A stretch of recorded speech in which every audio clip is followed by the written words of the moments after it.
और सच बताए तो आधे तो सो रहे हुए। अब यहाँ पर कूलर की वजह से तो आधे तो सो रहे हैं भाई।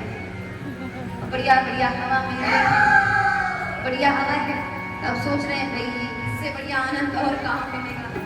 बढ़िया कथा भी सुन रही है और हवा भी चल रही है, बढ़िया कथा। 3 घंटे के आराम से नींद लेते हैं और कई लोग नींद लेते भी हैं। यहाँ तो घूंघट नहीं है भाई। इधर हम बीकानेर साइड गए, इधर सीकर देहात साइड पे गए, गांव साइड पे, तो लोगों को घूंघट। अब हम तो देख भी ना पाए कि कौन सो रहा है और कौन जाग रहा है।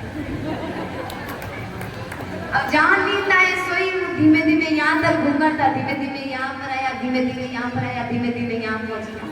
अब हम जान जाते हैं जब यहाँ से यहाँ पहुँचा तो हम जान गए ये तो हो गया था इनका। 3 घंटे की नींद चल रही है इनकी तो। और जैसे ही हमारी नजर पड़ी सोई जगह चालू कर देते हैं। और यहाँ पर तो भाई अच्छा ही है कि घूंघट नहीं, और किसने भी घूंघट डाला तो हम तो जान जाएंगे भाई कि ये सो रहे हैं। साची बताए तो जो व्यक्ति सोता होता है, कई लोग बहाना बनाते हैं, कई लोग घूंघट नहीं डाल पाए तो कई लोग आंखें बंद करके ऐसे बैठ जाते हैं। और भले ही सो रहे हो लेकिन जब बगल वाला देखे क्यों सो रहे, बोले ना सो थोड़ी रे ना। बोले तो क्या कर रहे, बोले अरे बड़े मन से कथा सुन रहे हो तो। बोले अच्छा बताओ कहाँ पर था। बोले अरे वहाँ नहीं याद है। इसलिए देखिए निद्रा देवी, इससे जहां पर भी कथा होती है, जैसे निद्रा देवी को श्राप लगा है तो जहां पर कथाएं होती है तो निद्रा देवी का आगमन वहां पर जरूर होता है। और निद्रा देवी इसी कारण से आती है कि भक्त को हम सुला दे और कथा से वंचित हो जाए, कथा ना सुन पाए, इसलिए निद्रा देवी अपनी गोदी में सुला देती है। अरे ये झपकी क्यों ले ना, झपकी मत, आजा मेरी गोदी में सो जाओ। निद्रा देवी अपनी गोदी में सुला देती है।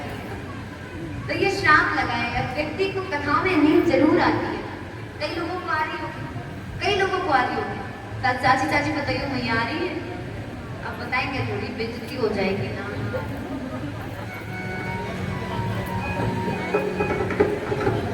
अभी आएगी, अभी थोड़ी देर अगर हम और कथा कहने लगे और बीच में भजन न लाए तो आदत तो रुक जाएगी, तो आदत नहीं है।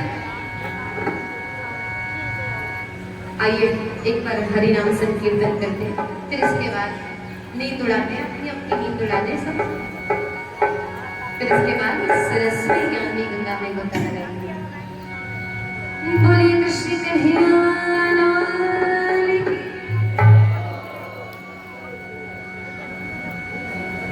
वो मेरी लगी श्याम संग प्रीत, ये दुनिया क्या लगी है प्रीत, लगी है तो आइए एक बार सभी लोग साथ में करेंगे। वो मेरी लगी, वो मेरी लगी, वो मेरी लगी श्याम संग प्रीत, ये दुनिया क्या जाने, ये दुनिया क्या जाने। वो मेरी लगी श्याम संग प्रीत, ये दुनिया क्या जाने, मेरी लगी श्याम संग प्रीत, ये दुनिया क्या जाने। वो मुझे मिल गया, वो मुझे मिल गया, वो मुझे मिल गया मजना भी, ये दुनिया क्या जाने,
लोग कहे तो भाई बावरिया, लोग कहे तो भाई बावरिया, लोग कहे तो भाई बावरिया, लोग कहे तो भाई बावरिया। मैंने छोड़ी वो मैंने छोड़ी जग की दुनिया क्या जाने, मैंने छोड़ी जग की ये दुनिया क्या जाने। मैंने छोड़ी जग की ये दुनिया क्या जाने, आज मुझे मिल गया पंजाबी ये दुनिया क्या जाने। ये दुनिया क्या जाने, ये दुनिया क्या जाने। ये दुनिया क्या जाने, ये दुनिया क्या जाने। ये दुनिया क्या जाने, दुनिया क्या जाने। ये दुनिया क्या जाने।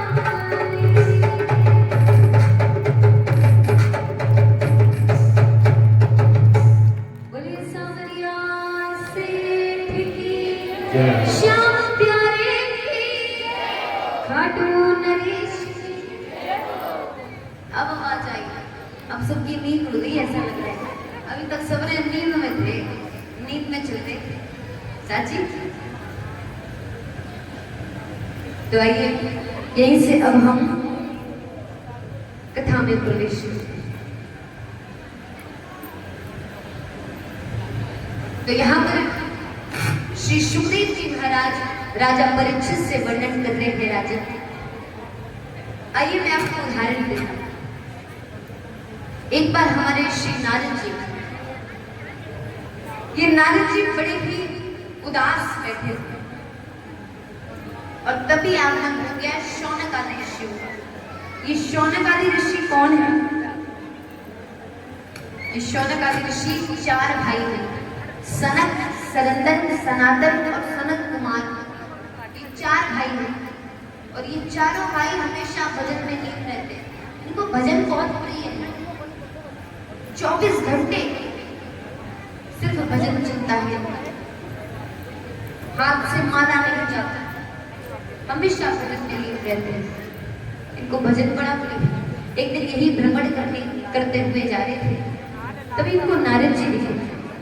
तो नारद जी को जब बड़ा व्याकुल देखा, तो नारद जी को देख करके आज शौनक आदि ऋषि पहुंचे और नारद जी से कहा, नारद जी क्या बात है? आप बड़े ही व्याकुल लग रहे थे, बड़े उदास लग रहे थे, आपकी उदासी का कारण क्या है? तो नारद जी ने कहा, अरे क्या ही बताएं शौनक आदि ऋषियों, मुझे बड़ा दुख है। बोले क्यों? बोले जब भगवान धरती को छोड़ करके गए थे, जब भगवान ने धरती को छोड़ा तो काफी समय हो गया, तो मैंने सोचा लाओ तनिक धरती का भ्रमण करके आता हूँ कि धरती पर क्या चल रहा है। जब मैं भ्रमण करने के लिए गया, हर एक तीर्थ स्थान पर गया, प्रयागराज गया, चित्रकूट गया, हरिद्वार गया, हर जगह पर गया, परंतु न जाने मुझे शांति नहीं मिली कहीं पर। बोले क्यों, ऐसा क्यों है? बोले पता नहीं, लेकिन शांति नहीं मिली। और सुनो ऋषियों, आज इस कलयुग की दशा देख करके और अशांति प्राप्त हुई। बोले क्यों, ऐसा क्या देखा आपने इस कलयुग में? बोले जब मैं धरती पर गया तो मैंने देखा आज इंसान ही जानवरों को मार करके खा रहे हैं। आज एक इंसान स्वयं इंसान होकर के जानवरों को मार रहे हैं। इसको धर्म नहीं कहते ना, ये धर्म नहीं है, ये अधर्म है। आज लोग कलयुग में अधर्म की ओर जा रहे हैं, धर्म को छोड़कर। जहां धर्म की बात आए तो लोग पीछे हटते हैं और अधर्म अधिक बढ़ते हैं। क्या भगवान ने लोगों को खाने के लिए अन्न नहीं दिया? सब कुछ है, लेकिन तब भी एक जिह्वा के कारण, एक जिह्वा के कारण, स्वाद के कारण लोगों ने जानवरों को मारना प्रारंभ किया। एक जानवरों को मार करके आज उनको खा रहे हैं। तनिक विचार करिए कि जो व्यक्ति जानवरों को मार करके खा रहा है, अगर वही जानवर आपको मार करके खाए तो आपको कैसा लगेगा? हमेशा कोई भी कार्य विचार सोचना चाहिए, उसको पहले अपने जीवन में लेने का प्रयास करो कि अगर यही हाल मेरे साथ हुआ तो मेरा क्या है, तब क्या होगा। तो इसीलिए यहाँ पर श्री नारद जी ने वर्णन किया कि आज लोग इंसान नहीं रह गया ना, और माता पिता का वो सम्मान नहीं रह गया। जब माँ बाप बूढ़े हो जाते हैं तो माँ बाप को वृद्धाश्रम भेज दिया जाता है। हम तो कहते हैं वृद्धाश्रम बंद कर दिए जाए। वृद्धाश्रम उनके लिए नहीं है जिनके बच्चे अभी जीवित बैठे।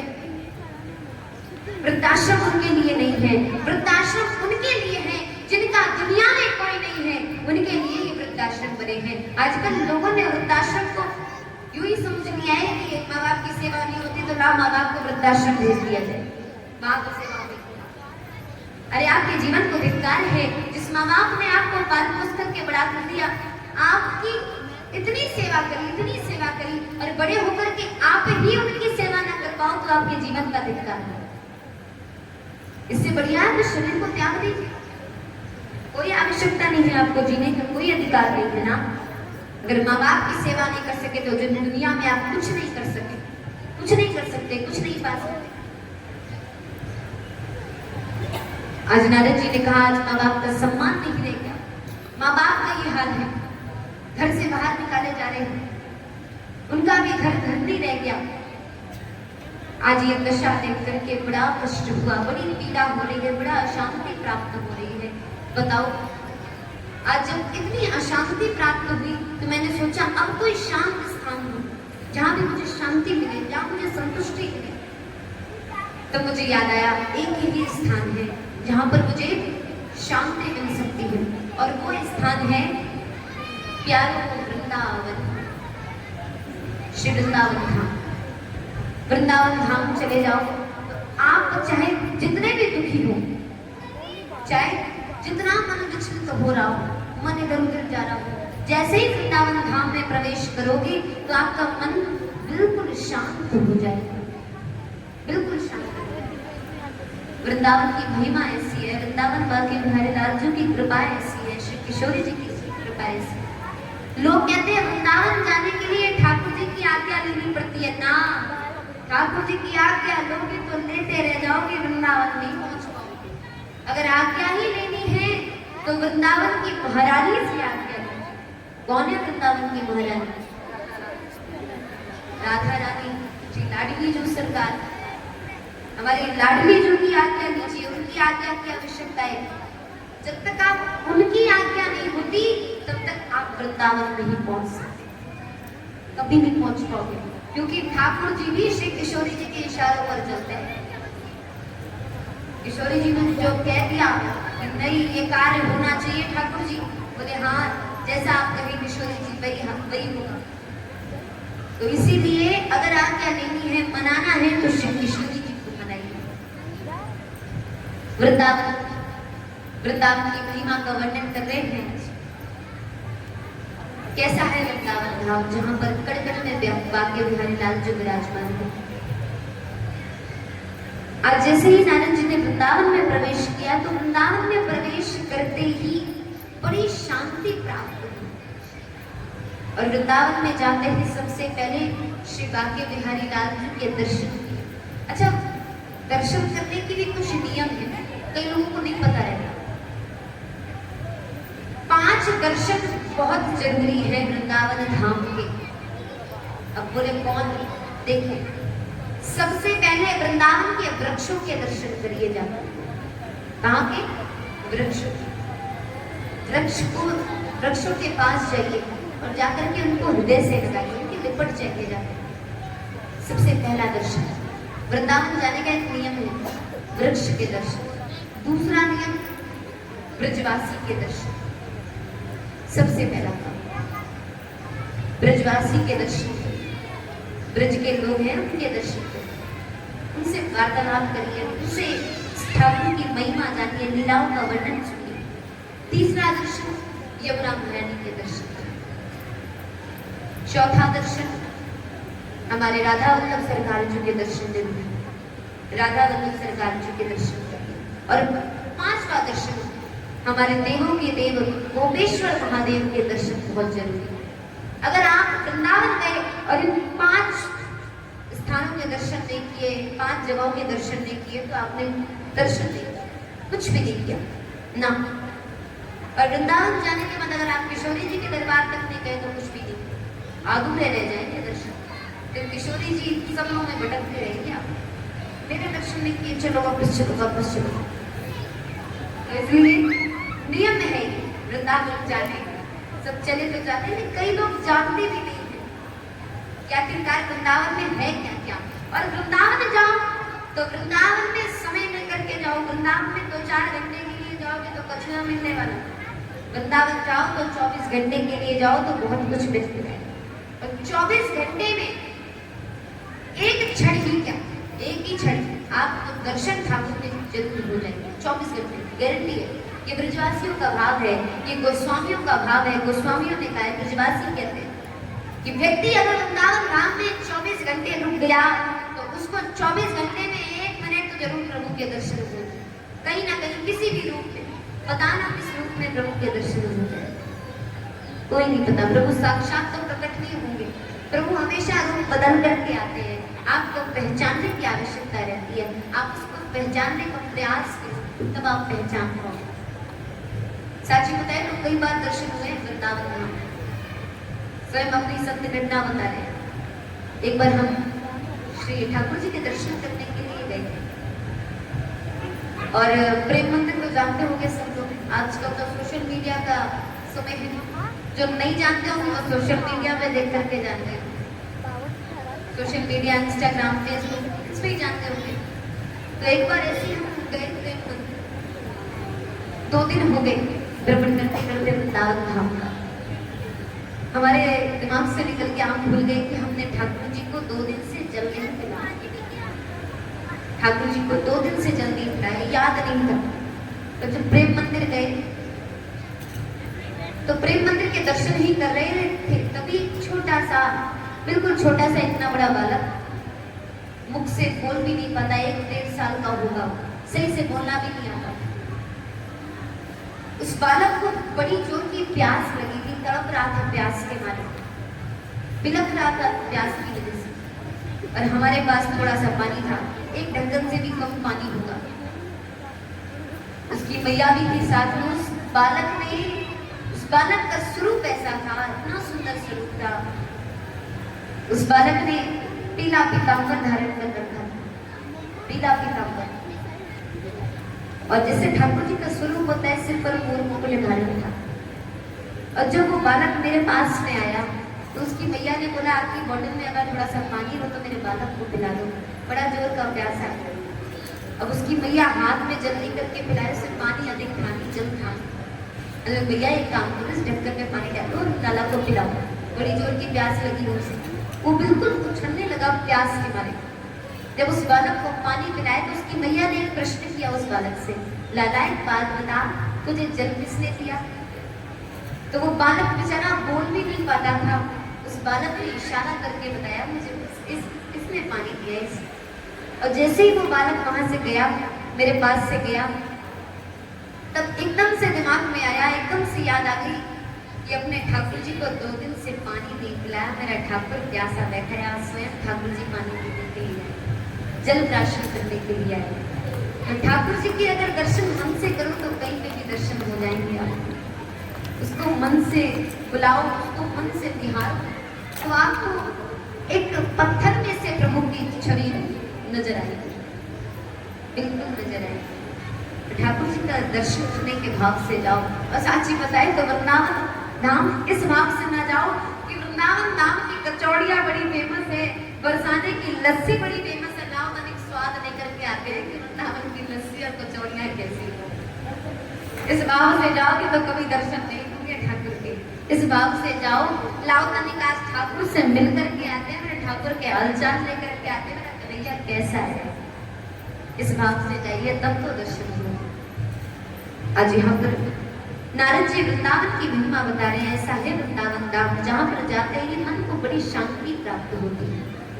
नारद जी जब गए तो वृंदावन जाकर के सबसे पहले यमुना महारानी के दर्शन किए।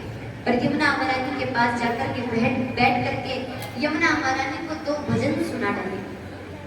और कभी भी वृंदावन जाइए तो एक नियम है, अगर आपको कुछ चाहिए, कुछ इच्छाएं आपके मन में, तो यमुना जी के पास में 2 घंटे दीजिए और 2 घंटे बैठ करके हरि नाम संकीर्तन करिए, उनको 2 भजन सुनाइए ठाकुर के, और भजन सुनाते सुनाते अपनी इच्छा को प्रकट करिए। तो यहाँ पर निश्चित है 1-2 महीने लगेंगे, आपकी इच्छा पूर्ण हो जाएगी। यमुना महारानी बड़ी जल्दी इच्छा पूर्ण करती है। आज नारद जी वर्णन कर रहे हैं यमुना महारानी की महिमा को। अरे मीठे रस से भरी होड़ी, ओ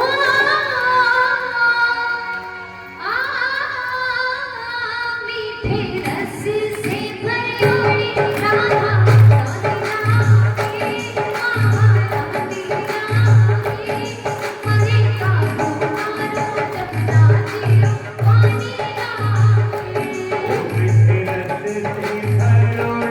राधा राधे राधे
कोई मिठाई।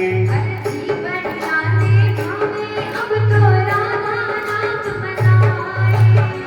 माने भावे अब तो गाना राधा नाम मनाए। अर्जी बढ़िया ने भावे अब तो राधा नाम मनाए।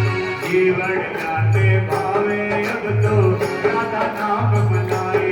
विषधारों की ललिता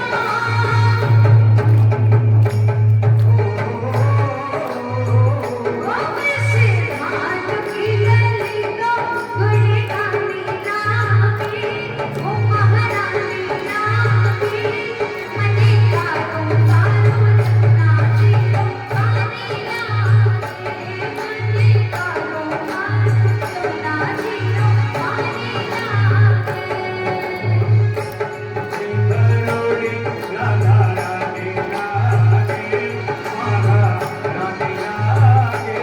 माने कारो कारो यमुना जीरो पानी लागे। कारो कारो यमुना जीरो पानी लागे।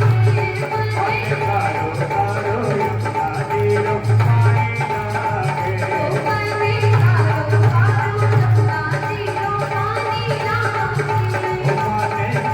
कारो यमुना जीरो पानी लागे।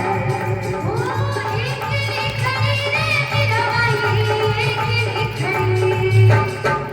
एकली खड़ी रे मेरा भाई,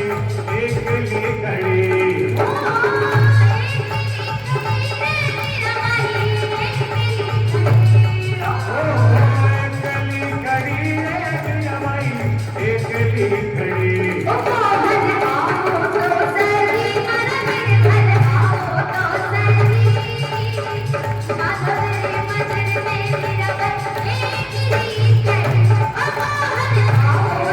सही रे मोहन आओ तो सही, नए मंदिर में मेरा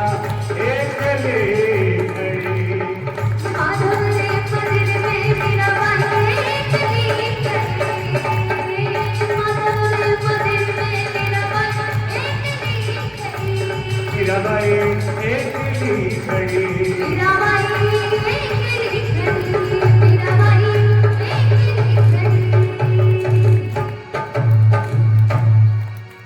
बोले सावरिया सेठ की, जय हो।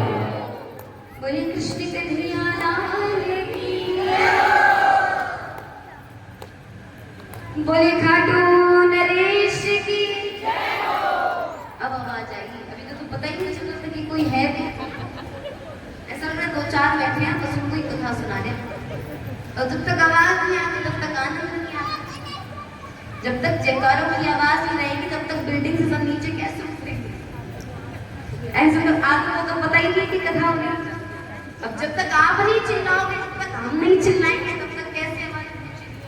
अब इतनी जोर से जयकारा लगाओ, इतनी जोर से जयकारा लगाओ कि जहां जहां तक दूसरी बिल्डिंग तक आवाज पहुंच जाए। बस इतना करो, करेंगे ना मेरे लिए इतना तो कर सकते।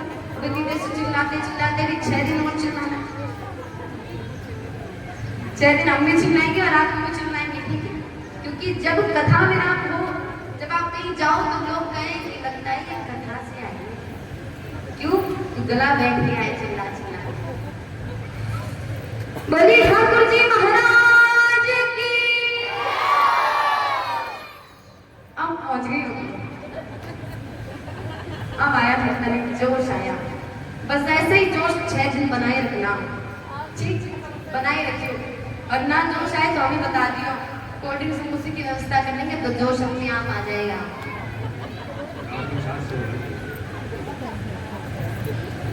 कहिए यहाँ पर यमुना महारानी का वर्णन किया कि यमुना जी कैसी थी।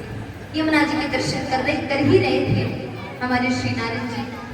तभी नारद जी को एक आवाज आई, जैसे कोई स्त्री रुदन कर रही हो, रो रही थी। जब नारद जी के कानों में ये आवाज पहुंची तो नारद जी उस आवाज को पीछा करते करते पहुंचे उसके पास। जब नारद जी वहां पर पहुंचे तो नारद जी ने देखा कि एक स्त्री है और उस स्त्री के गोद में 2 वृद्ध पुरुष ने।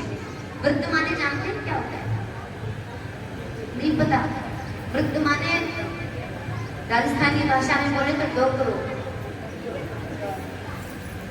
राजस्थानी भाषा में, और हमारी भाषा में बोले तो बूढ़े, जो बूढ़े लोग होते हैं उनको वृद्ध कहते हैं। और राजस्थानी भाषा में क्या कहते हैं? पुरुष हो तो डोकरो, और क्या उसको क्या बोलते हैं? स्त्री हो, स्त्री को लोग क्या बोलते हैं? डोकरी। और इनको कहते हैं वृद्ध। क्या कहते हैं? वृद्ध। तो आज इस स्त्री के गोद में दो वृद्ध पुरुष थे, दो वृद्ध डोकरो लेते हैं। अब आप ही की भाषा में रहेंगे। अच्छा ठीक, क्या आपको भी समझ में आएगा? अब हम अपनी भाषा में बोल रहे हैं, आधों को तो समझ में आ रहा होगा, आधों को नहीं। जैसे ही हमारा आ जाती है बड़ी भाषा आज भी। राजस्थान में कम मानो हुए थे किलो है। तो यहाँ पर जब नारद जी ने देखा ये दृश्य, तो नारद जी ने सोचा लगता है ये आपसी मामला है, तो चलो ज्यादा बीच में पड़ना सही नहीं है। नारद जी देख करके वापस जाने लगे। तभी जब नारद जी पुनः वापस जाने लगे तो उस स्त्री ने आवाज लगाई, भो भो साधु, भो भो साधु, भो भो साधु, भो भो साधु, भो भो साधु, भो भो साधु।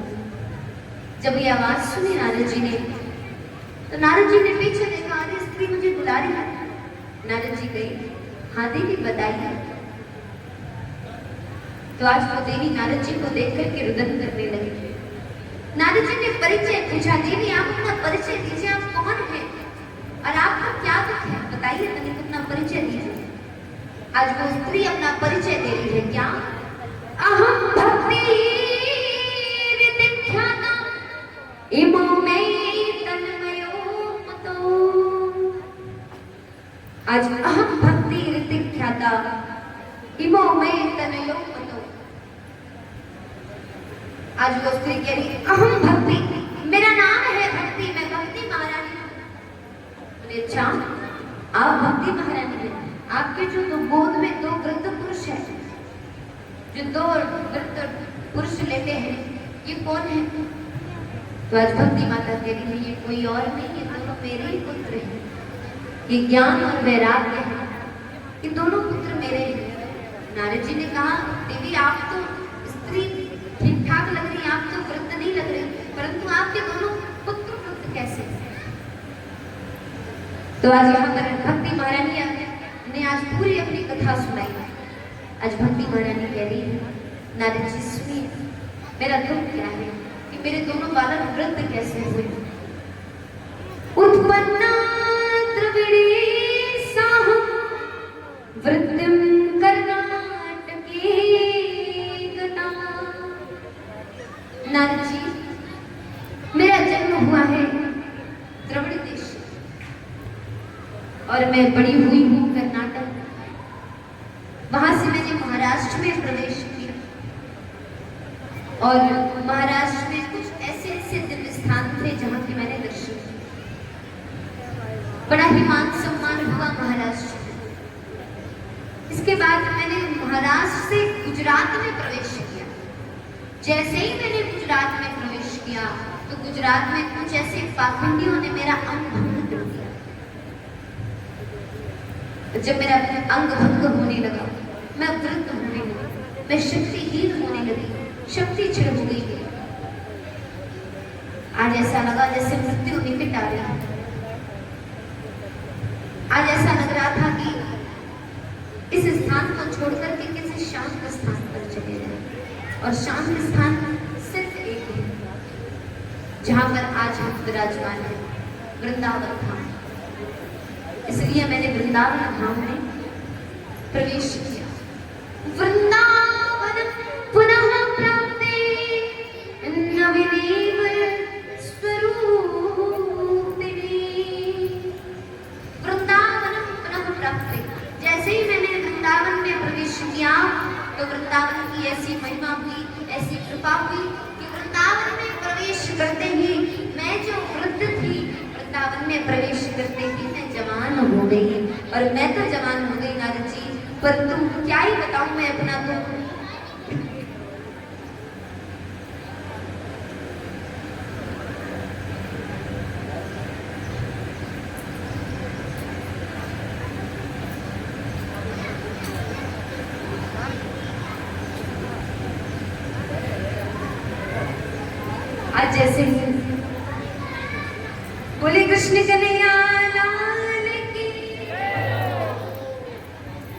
देख लियो चिल्लाते चिल्लाते गला में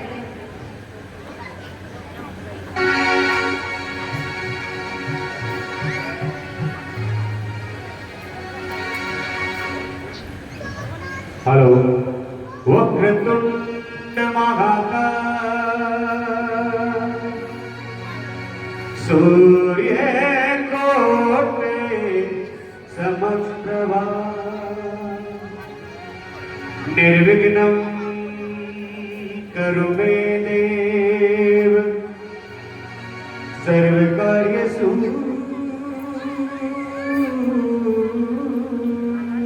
सर्वदा।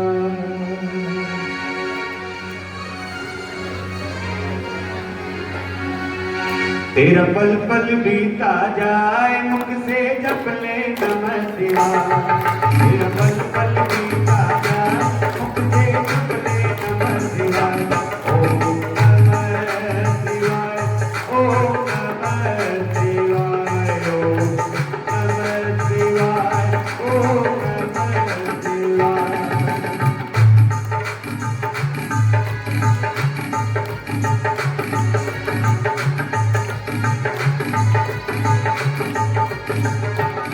ओम नमः शिवाय ओम नमः शिवाय ओम नमः शिवाय ओम नमः शिवाय।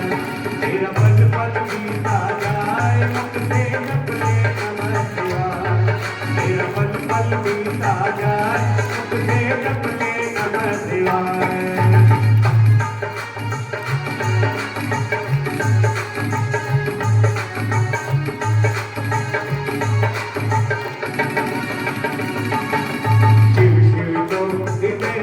बोलो शिव शिव तो हृदय से बोलो मन मंदिर का पर्दा खोलो। तेरा उत्तर बीता जाए मुख से जप ले नमः शिवाय। तेरा उत्तर बीता जाए मुख से जप ले नमः शिवाय। ओम नमः शिवाय ओम नमः शिवाय ओम नमः शिवाय ओम नमः शिवाय।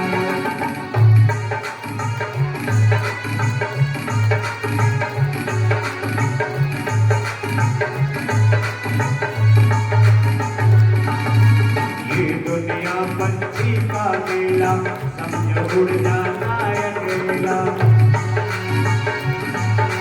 ये दुनिया पंछी का मेला समझो उड़ जाना अकेला। तेरा तन मन साथ न जाए मुख से जप ले नमः शिवाय। तेरा तन मन साथ न जाए मुख से जप ले नमः शिवाय।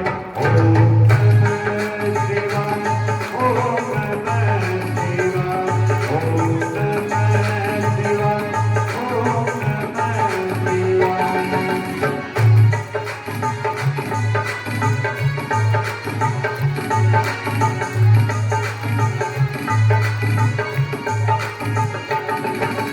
मुसाफरी जब पूरी होगी चलने की मजबूरी होगी। मुसाफरी जब पूरी होगी चलने की मजबूरी होगी। तेरा पिंजरा साथ न जाए मुख से जप ले नमः शिवाय। तेरा पिंजरा साथ न जाए मुख से जप ले नमः शिवाय। ओम नमः शिवाय ओम नमः शिवाय ओम नमः शिवाय ओम नमः शिवाय।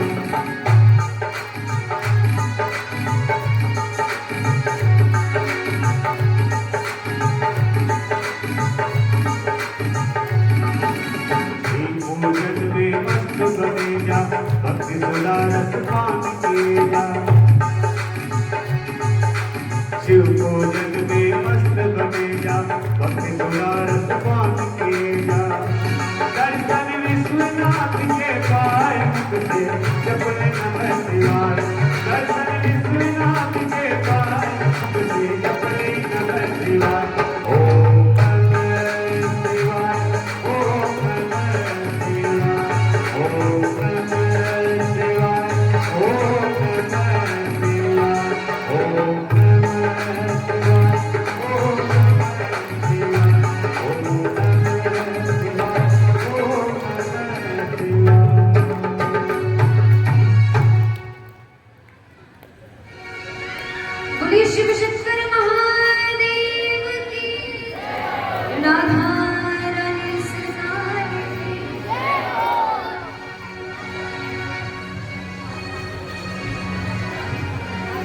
यहाँ पर कहाँ चल रहे थे हम कथा में?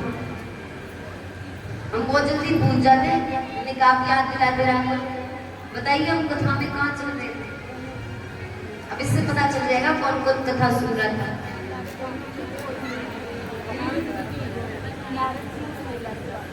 नारद जी का वर्णन चल रहा था।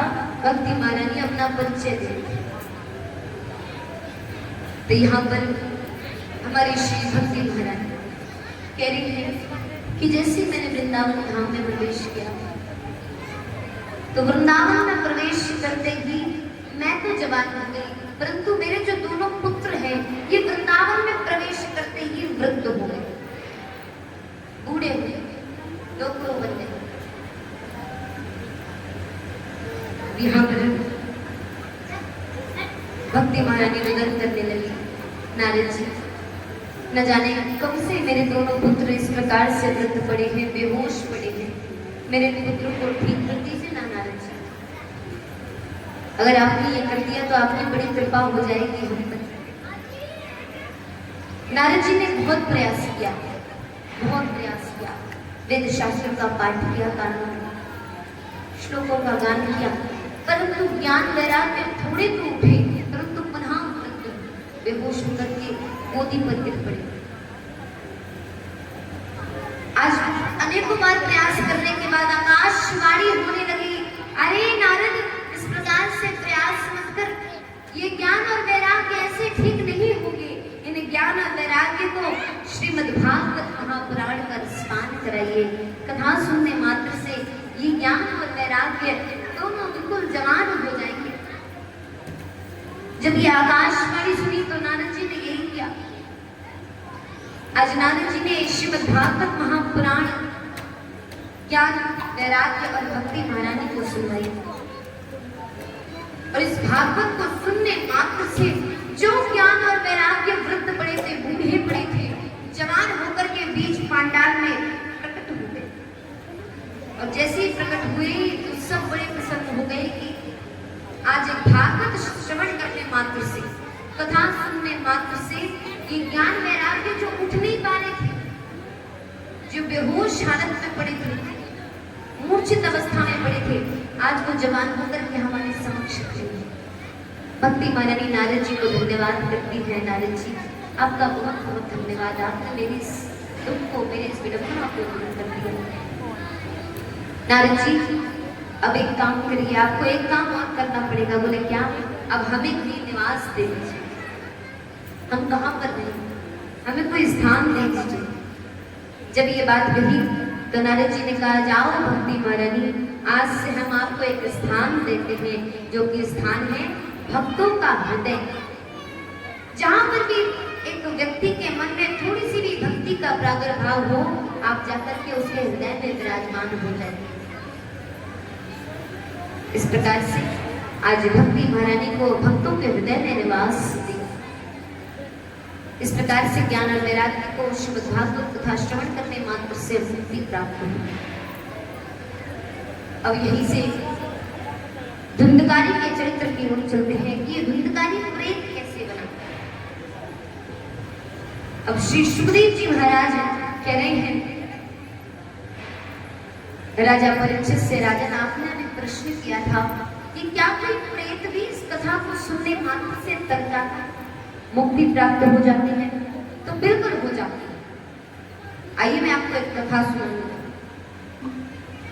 तो आज यहाँ पर नारद जी आत्मदेव ब्राह्मण की बड़ी ही सुंदर कथा सुनाने जा रहे हैं। आज श्री सुखदेव जी महाराज वर्णन कर रहे हैं कि राजन, आत्मदेव नाम का एक ब्राह्मण है, बड़ा धर्मी राजा है, परंतु उसके पास सब कुछ है, लेकिन हर व्यक्ति के पास कोई ना कोई कमी रह ही जाती है, और कमी भी बहुत जरूरी है। अगर आपके पास सब कुछ हो जाएगा, आपको सब कुछ परमात्मा दे देगा, तो आप परमात्मा को भूल जाओगे निश्चित। तो जीवन में किसी ना किसी चीज की कमी तो जरूर होनी चाहिए, और जब तक कमी रहेगी तब तक आपको याद रहेंगे। हमेशा देखिएगा, जब व्यक्ति के पास दुख आता है तो व्यक्ति दरबार में पड़ रहेगा, मंदिर में रहेगा, करेगा, पूजा करेगा, दिन रात पूजा करेगा। जब व्यक्ति के पास सुख आता है तो कहाँ गई पूजा, कहाँ गई पूजा, पूजा भी छूट जाती है, पूजा भी नहीं रहती। तो ये समय का परिवर्तन है, इसलिए भगवान समय समय पर दुख भी देते हैं और सुख भी देते हैं। तो जीवन में दुख है तो भी बढ़िया है, सुख है तो बहुत ही, तब तो बहुत ही बढ़िया भाई, सुखी रहो। हर व्यक्ति चाहता है कि हमारे घर में सुख आए, तो कौन लेना चाहता है, कोई। आज यहाँ पर आत्मदेव ब्राह्मण सब कुछ है, लेकिन घर में पुत्र प्राप्ति नहीं, पुत्र नहीं। आए दिन लोग ताने मारते हैं, आत्मदेव ब्राह्मण यहाँ पर आत्मदेव ब्राह्मण हर रोज प्रभु से प्रार्थना किया करते थे, प्रभु हमारे घर में भी बालक की किलकारी आ जाए, कुछ ऐसा करो हे भोलेनाथ, कोई तो कृपा करो। ऐसे ही दिन बीतता गया, आत्मदेव ब्राह्मण के घर में पुत्र प्राप्ति नहीं हुई। आत्मदेव ब्राह्मण ने आज निर्णय कर लिया कि अब मैं जीवित नहीं रहना चाहता, अब मैं आत्महत्या करूं। आत्महत्या का विचार करके आज आत्मदेव ब्राह्मण जंगल की ओर निकल गए। जब जंगल की ओर गए तो बड़ी जोर की प्यास लगी थी। आत्मदेव ब्राह्मण एक सरोवर के पास जाकर के ठहरे और सरोवर में जाकर के जल प्राशन करके वृक्ष के नीचे बैठे, रुदन करने लगे। तभी आगमन हो गया एक संत का। किसका हो गया? एक संत का आगमन हो गया। अब संत आए तो संत ने कष्ट पूछा, अरे बेटा तू तो ब्राह्मण लगता है, नाना तुझे क्या कष्ट है? तो संत की ये बात सुनकर के आत्मदेव ब्राह्मण और देखते सुनने लगे। बोले अरे बेटा तू बताएगा नहीं तो मुझे कैसे पता चलेगा कि तुझे कष्ट किस चीज का, बता क्या है। आत्मदेव ब्राह्मण ने पूरी बात बताई, ऐसा ऐसा कष्ट है, मुझे पुत्र प्राप्ति नहीं हुई, क्या करूं महाराज मैं, कुछ तो बताइए। जब ये बात लगी तो संत कहने लगे, अरे बेटा तू चिंता मत कर, तुझे इस जन्म में ही नहीं अगले 7 जन्मों तक कोई पुत्र प्राप्ति नहीं हो सकती। अगले 7 जन्मों तक तेरे घर में बालक की किलकारी नहीं आएगी। मैंने तेरी जन्म कुंडली देख रखी है। अब तो इस पुत्र प्राप्ति का मोह छोड़ दे, पुत्र मोह छोड़ दे, त्याग दे। बोले नहीं महाराज आपने ये कष्ट सोचा है तो इस कष्ट का निवारण भी आप ही करोगे। बोले अब मैं कैसे करूं? बोले मुझे नहीं पता, अगर नहीं कर पाते थे तो आपने प्रश्न क्यों पूछा, मेरा कष्ट क्यों पूछा? एक संत है आप, अगर आपने मेरी इस विडंबना इस दुख को दूर नहीं किया तो मैं आपके ही सामने इस सरोवर में जाकर के छलांग लगा लूंगा, आत्महत्या कर लूंगा। और एक संत के सामने एक ब्राह्मण की हत्या हो जाए, आत्महत्या कर ले, तो उस ब्राह्मण को इतना पाप नहीं मिलेगा जितना सामने वाले को मिलता है जो देख रहा है। जितना आपको मिलेगा उतना मुझे पाप नहीं मिलेगा। अब आप समझ लो क्या करना। और सत्य बात है, कहीं पर अधर्म हो रहा, कहीं पर किसी की बुराइयां हो रही हो, तो निवेदन है आप वहां पर रुकिए। कहीं अधर्म हो रहा हो, कोई किसी को मार रहा हो, कोई आत्महत्या करने जा रहा हो, तो अगर आप खड़े होकर के देख रहे हैं, उसको बचाने के लिए जा रहे हैं, तो पाप आपको लगेगा, वो पाप के भागीदार आप बनेंगे। क्यों? क्योंकि आप खड़े खड़े देख क्यों रहे? या फिर आप चले जाते हैं या फिर आप इसको बचाने जाते हैं। कहीं अधर्म हो रहा हो तो आप खड़े होकर के देखने की आवश्यकता नहीं है, या फिर आप वहां पर उठो, खड़े हो जाओ और अधर्म के खिलाफ जाओ, लड़ो जाकर के, या फिर उस स्थान को छोड़ करके चले जाओ। खड़े होकर के तमाशा देखने की आवश्यकता नहीं। अगर आपने ये कार्य किया, खड़े होकर के आप देख रहे हैं आखिर आखिरी में होता क्या, तो यहाँ पर भी पाप के भागीदार बने और पाप आपको लगेगा, क्योंकि आप अधर्म होते हुए देख रहे हैं। ये गलत है, ये कलयुग है भाई। यहाँ पर व्यक्ति आसुरी स्वभाव है, व्यक्ति कुछ भी कर सकता है, अपने कुछ भी करने को मिला। आज ये हाल है इस कलयुग का, अगर उसको कोई चीज चाहिए, चीज को पाने के लिए अगर सामने वाले व्यक्ति को मारना भी पड़े, हत्या भी करनी पड़े, तो वो व्यक्ति हत्या भी कर सकता है। आज कलयुग का ये हाल है, कलयुग भी ये चल रहा है। आए दिन खबरें आती हैं कि एक सगे भाई ने अपने सगे भाई को मार दिया। किस कारण? धन के कारण, धन के कारण मार दिया। आए दिन ये खबरें आती हैं। तो ये अधर्म नहीं है,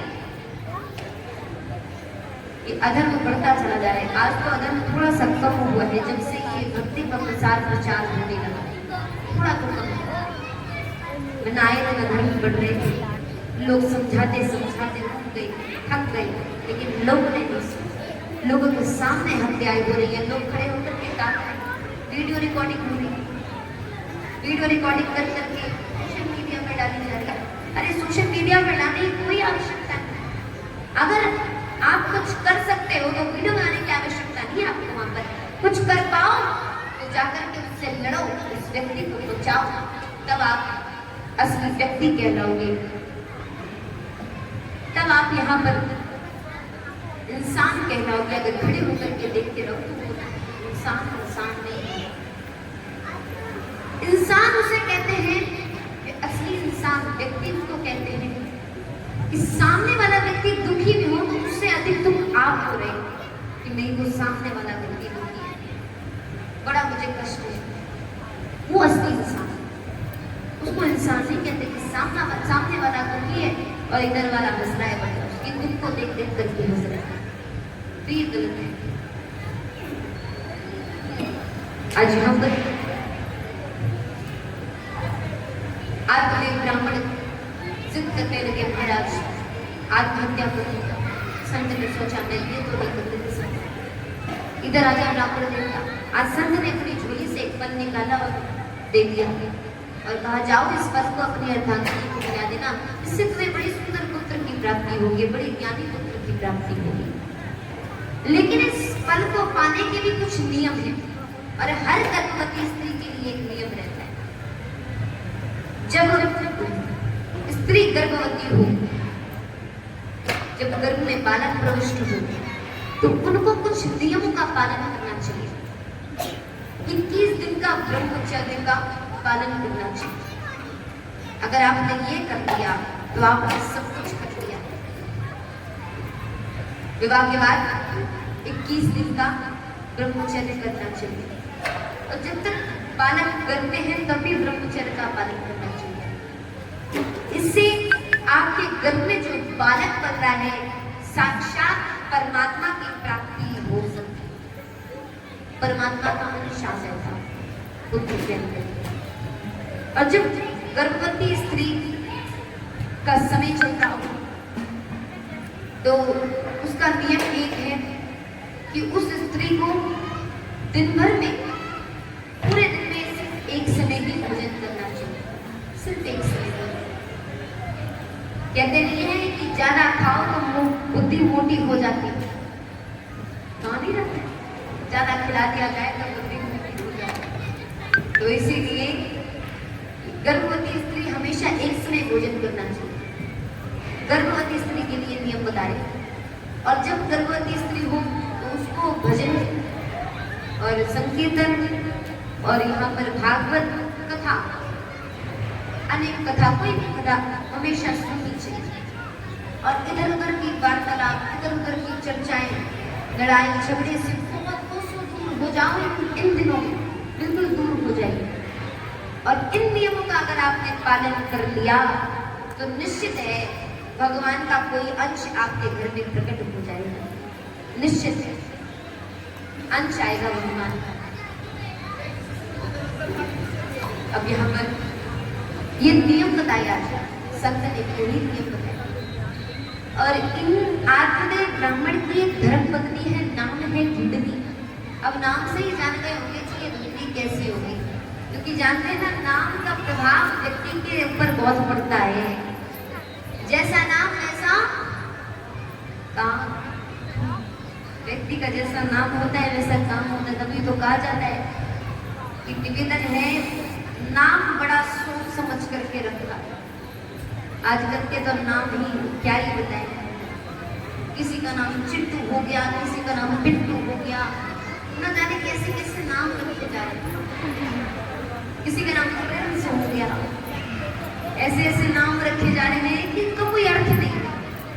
अरे पहले के नाम देखिए, पहले के लोग कैसे नाम रखते। आजकल तो लोग सोचते हैं अरे कहाँ पुराने जमाने का नाम रखेंगे, बच्चे कहते हैं नहीं पुराने जमाने का नाम रखेंगे, हम तो आजकल के नाम रखेंगे भाई। तो पहले जमाने के नाम बढ़िया थे, तभी तो लोगों के स्वभाव भी बढ़िया थे, तभी तो लोग भी बढ़िया थे पहले जमाने के, लेकिन नहीं थे।